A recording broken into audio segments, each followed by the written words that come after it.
Pindua Pindua, kifurushi kinachokupa uhuru wa kutumia MB dakika kivyovyote.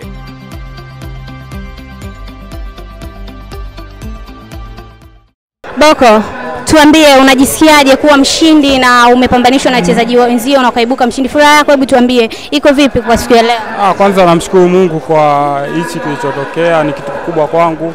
Kinazidi kunipa changamoto ya kujituma ili niweze kufikia malengo zaidi. Pili, nashukuru wachezaji wenzangu kwa ushirikiano wanaonipa siku zote. Tunapambana kwa ajili ya timu na naamini pia Mungu atatusaidia kwa msimu huu tutafanya vizuri. Nashukuru mashabiki wetu kwa support wanaotupa, kwa imani wanaotupa kutusapoti, kwa jinsi wanavyonisapoti mimi mwenyewe binafsi. Kwa nashukuru sana, naomba endelee kutusapoti, endelee kunisapoti. Naamini msimu huu utakuwa mzuri kwa klabu yetu.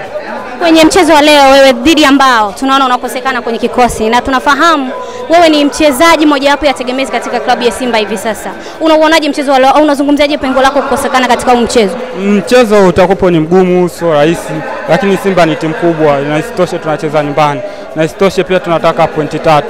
Naamini wachezaji wenzangu, sisi hatuna first 11 bali tuna squad, tuna wachezaji zaidi ya 25. Kwa hiyo na wachezaji wote wazuri. Kwa hiyo anayepata nafasi anaweza kwenda kuperform. Kwa hiyo na imani na timu na na imani tunaondoka na pointi 3 katika siku ya leo. Una nini cha kuambia mashabiki wako ambao wanakufuatilia na mashabiki wa Simba kwa ujumla? Nashukuru, niseme tena nashukuru kwa support yao.